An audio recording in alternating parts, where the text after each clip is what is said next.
Daniel Moore sat in the dim glow of his desk lamp, scrolling through old photos on his phone. The clock read 11:47 p.m., and the house felt emptier than usual, even though Hannah was supposedly asleep upstairs. He paused on a picture from their wedding day 7 years ago, where her smile reached her eyes and her hand squeezed his like she never wanted to let go. Now those same hands barely brushed his at dinner, and her eyes looked past him like he was furniture. His phone buzzed suddenly, making his heart jump. It was Hannah, but she was upstairs, or so he thought. The message was short and devastating. "Daniel, we need to talk. I can't keep lying to you anymore." He stared at the screen, feeling his chest tighten. His fingers hovered over the keyboard, but before he could type anything else, another message appeared. "I slept with Mark, my boss. It happened 3 weeks ago, after that conference in Boston." The room seemed to spin around him. Mark Sullivan, the man Hannah talked about constantly, calling him brilliant and visionary. The man whose name appeared more in her conversations than Daniel's own.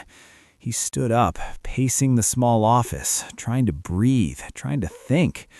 Part of him wanted to storm upstairs and demand answers, but something kept him frozen in place, reading and rereading those words. Another message came through, and this one shattered whatever hope remained. "And if I'm being completely honest, I would do it again, Daniel. I don't feel guilty. I feel alive for the first time in years." Daniel sat back down heavily, his hand shaking as he gripped the phone. The woman he loved, the woman he sacrificed his dreams for to support her career ambitions, had just admitted she betrayed him without remorse. He thought about their beginning, when Hannah was a struggling intern and he was finishing his architecture degree. They used to stay up until dawn talking about building a life together, literally and figuratively. Now she was building something else with someone else. His fingers finally moved across the screen, but he deleted every angry word, every pleading question. Whatever he said next would define who he was in this moment of complete destruction. Daniel heard footsteps on the stairs and looked up to see Hannah standing in the doorway wearing the silk robe he bought her last Christmas. Her face showed no tears, no regret, just a strange calm that terrified him more than anger would have. She walked in and sat across from him like they were having a business meeting. The distance between them felt like miles, even though only a coffee table separated their knees. "So you got my messages," she said. Not as a question, but as a statement. "I figured it was easier to say it in writing first." Daniel looked at her, really looked at her, and saw a stranger wearing his wife's face. "Easier for who, Hannah? Easier for you to destroy everything we built without having to see my reaction?" She crossed her arms defensively. "You don't understand, Daniel. You stopped seeing me years ago. You got so comfortable, so settled. I became invisible in my own marriage." He stood up, his voice rising despite his efforts to stay calm. "I worked double shifts so you could take that promotion. I moved across 3 states for your career. I canceled my graduate program because you said we couldn't both be in school." Hannah flinched, but her expression hardened. "And you never let me forget it, did you? Every sacrifice came with invisible strings attached, like I owed you my entire existence because you were the supportive husband." The accusation hit him like a physical blow. Was that really how she saw his love? As manipulation? As debt collection? "Mark sees me as I am," she continued, her voice softer now, almost dreamy. "He challenges me, respects my ideas, doesn't make me feel guilty for wanting more than a quiet life in the suburbs." Daniel laughed, but there was no humor in it. "Mark is your boss, Hannah. He has power over your career. Did it ever occur to you that maybe his interest isn't as pure as you think?" She stood abruptly. "This is exactly what I'm talking about. You can't just accept that maybe, just maybe, I'm worth wanting. You have to make it about something else." He watched her pace, feeling exhausted. fighting with her when she had already made her choice. "When did you stop loving me?" he asked simply. Hannah stopped moving, and for the first time that night, he saw something crack in her composure. I don't know, Daniel. Maybe I never stopped. Maybe I just started loving the person I am with him more than the person I was with you." The honesty was brutal and complete. Dawn broke gray and cold through the windows, and Emily had not slept, and the invoice lay on the table where she had read it 17 times during the long night, and each reading carved deeper into her conscience like a blade made of truth. She heard movement in the bedroom, and then Ethan emerged, already dressed in his work suit and his face freshly shaved and looking exactly like the composed man who had handed her the document hours ago. He moved through the kitchen, making coffee with the same precise movements he always had, and it was this normalcy that terrified her most. "Ethan, can we talk?" she asked from the doorway. "Of course," he replied, pouring 2 cups, though she noticed he did not add cream to hers the way he usually did, and it was a small omission that felt monumental. They sat across from each other, and the invoice between them like a third presence. Emily had rehearsed speeches all night, but now the words felt inadequate and hollow. "I know I destroyed everything," she began, and her fingers wrapped around the warm mug. "But I want to fix this, and I want to go to counseling and work through this, and I will do anything, Ethan, please." He sipped his coffee and studied her with eyes that held no malice, but also no hope. "Emily, do you know why I made this invoice?" he asked. To show me what I threw away?" "No," he said, setting down his cup, "and I made it because I needed to see it myself. For 7 years, I told myself that love was enough, and that if I just gave more and sacrificed more and loved harder, eventually you would choose me completely. But last night, I realized something. I was never your choice. I was your settlement." "That is not true," Emily protested, but her voice lacked conviction. "Then tell me," he said, leaning forward slightly, "and when you were with Ryan last night, and when you made that choice, and were you thinking about me, and about us, and about what we built together? Or were you thinking about the girl you used to be, and the life you thought you missed?" Emily opened her mouth, but no words came out, because they both knew the answer. Ethan nodded, as if she had spoken aloud. "That is what I thought," he said, and stood up and walked to the counter, where a second folder waited. "I have already contacted a lawyer, and these are divorce papers. I'm not asking you to sign today, but I want you to understand that I am serious." "You cannot just give up on us," Emily cried, jumping to her feet. 7 years, Ethan. Does that mean nothing?" He turned, and for the first time, anger flickered across his face. "It means everything," he said, and his voice finally rising. "And that is exactly why I will not spend year 8 and 9 and 10 waiting for you to choose me. I gave you 7 years of my life, Emily, and you gave me 7 years of maybe." The silence that followed was deafening. "I love you," she said desperately. "I know," Ethan replied, and his voice soft again and resigned. "But you love him too, and more importantly, you love the idea of him, the what if and the road not taken, and I cannot compete with a fantasy, Emily. No real man can." He picked up his briefcase and coat. "I will stay at my brother's place for a few days, and you can have the apartment to think. But Emily, I need you to understand something." She looked at him, tears streaming down her face. "I do not hate you," he said, his hand on the doorknob, "and I probably never will.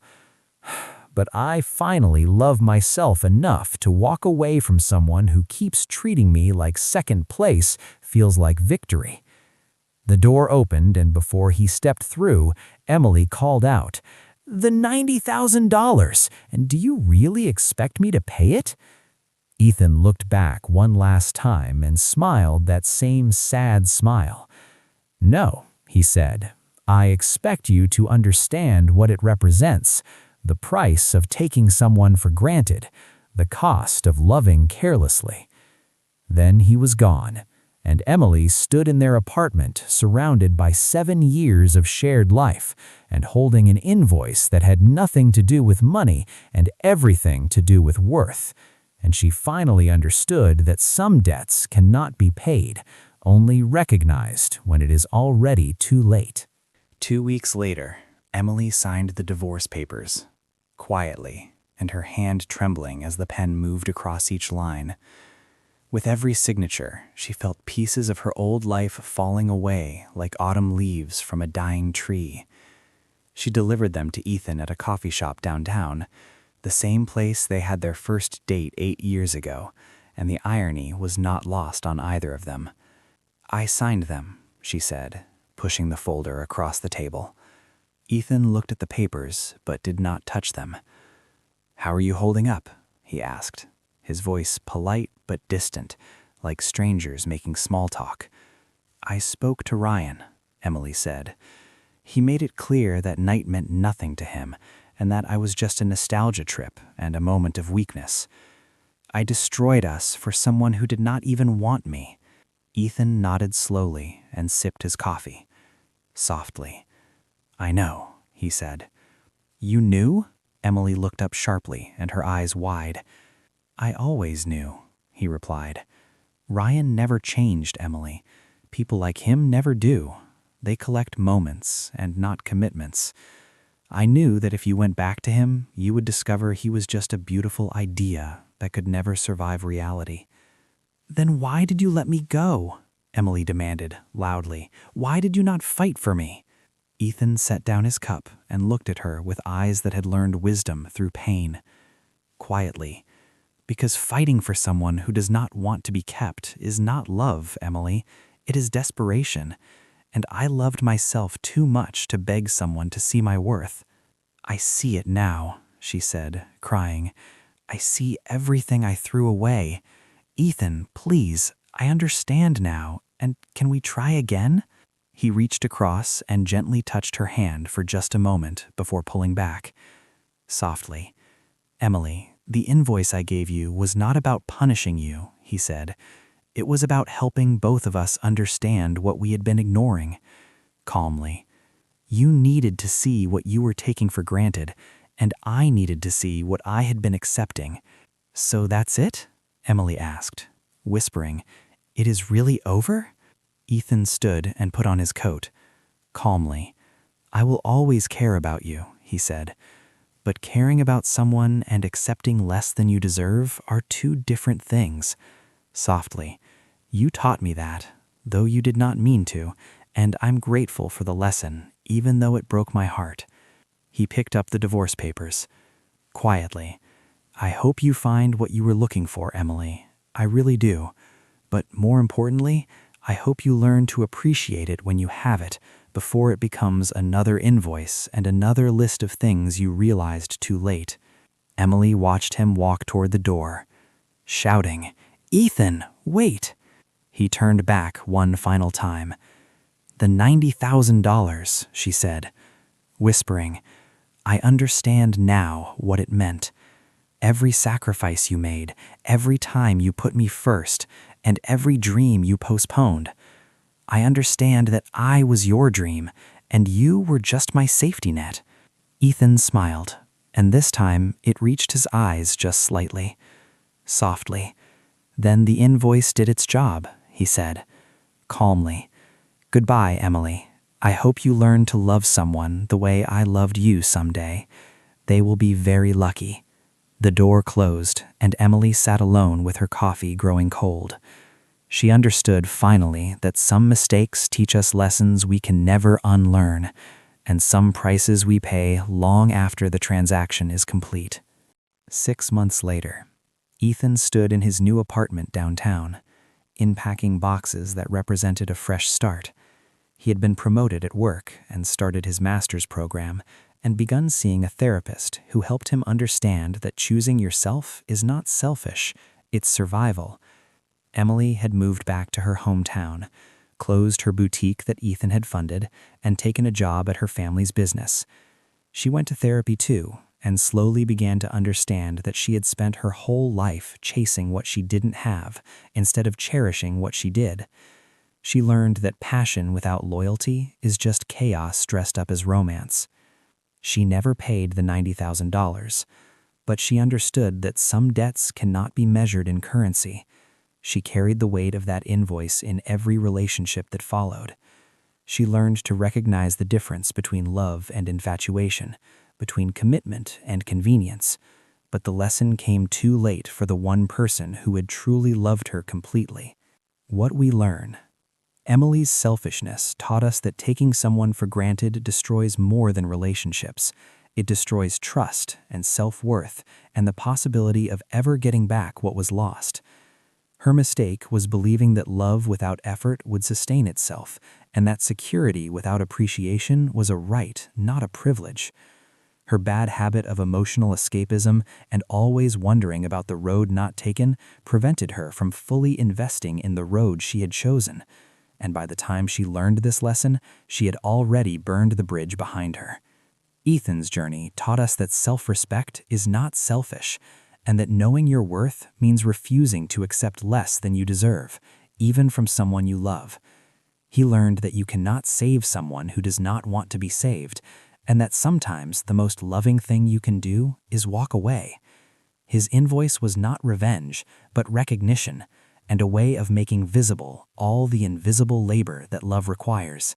The story teaches us that love without reciprocity is slow death, that passion without loyalty is destruction dressed as romance, and that some prices we pay are not measured in money, but in the years we spend wondering what we lost and why we didn't appreciate it when holding it was still possible. And sometimes the most expensive thing we ever pay for is the lesson we learn too late, when the teacher has already walked away and closed the door forever. Jacob stared at Lauren, waiting for words that would somehow make sense of this nightmare. But deep down, he knew no explanation could repair what was already shattered beyond fixing. "I did not plan this," Lauren said, wiping tears from her cheeks. "Tyler messaged me yesterday saying he was in town, and I just wanted to talk to him for closure." Closure. Jacob repeated the word like it was poison. "You needed closure in a club at midnight wearing the dress I bought you?" Tyler shifted uncomfortably, clearly wanting to leave, but trapped by the gravity of what he had set in motion tonight. "Maybe I should go," Tyler suggested, but Lauren grabbed his arm instinctively, a gesture so natural it cut Jacob deeper than any words could. She realized her mistake immediately, stammering, dropping Tyler's arm like it burned her. "No, wait, I mean, Jacob, this is not what it looks like." "Then what is it?" Jacob demanded, his voice breaking. "Because from where I'm standing, it looks like my wife chose her ex over me." Lauren sobbed harder, covering her face with both hands, her shoulders shaking with the weight of choices she could not take back now. Jacob looked at Tyler directly for the first time, seeing not a villain, but simply another man caught in the complicated web of Lauren's unresolved feelings. "Did you know she was married?" Jacob asked, and Tyler nodded slowly. "Yeah, man, I knew," Tyler admitted, running his hand through his hair. "But she reached out to me first, and I thought maybe—" "I do not know what I thought." "You thought you still had a chance," Jacob finished the sentence. "And maybe you do." Lauren looked up sharply, gasping. "Jacob, no, please do not say that." But Jacob felt something shift inside him, a clarity that came from finally accepting what he had been denying for months. "You've been halfway out of this marriage for a while, Lauren," he said gently, despite the pain crushing his chest. "I just didn't want to see it." "That's not true," Lauren protested, stepping toward him. "I love you, Jacob, I do." "But you also love him," Jacob said, looking at Tyler, then back at his wife. "Or at least you love who you were when you were with him." The music seemed to fade into background noise as the three of them stood in this impossible triangle of hurt and history and hearts breaking in real time. Jacob remembered their wedding day, how Lauren had looked at him with such certainty, promising to choose him every single day for the rest of their lives. But promises made in happiness often crumble under the weight of old flames and unfinished stories. "I came here tonight because you asked me to," Jacob said, pulling his wedding ring from his finger slowly. "But I think we both know why you really texted me." Lauren's eyes widened. "Jacob, what are you doing?" "You wanted me to see," he continued, holding the ring between them. "You wanted me to make the decision you were too afraid to make yourself." He placed the ring in her trembling hand. "So I'm making it." "No, no, no!" Jacob grabbed his arm. "Please, Jacob, we can fix this. We can go home and talk and figure this out." But Jacob gently removed her hand. "Some things cannot be fixed, Lauren. Some things are just broken." He turned to leave, feeling lighter and heavier at the same time. Tyler called after him. "Hey man, I'm sorry." Jacob stopped, looking back one last time at the woman he loved and the life they would never have together. "Take care of her," Jacob said. "Or don't. Either way, it's not my responsibility anymore." And with that, he walked out of the Sapphire Club, leaving behind his marriage, his pain, and the version of himself who believed love was enough to hold someone who wanted to leave.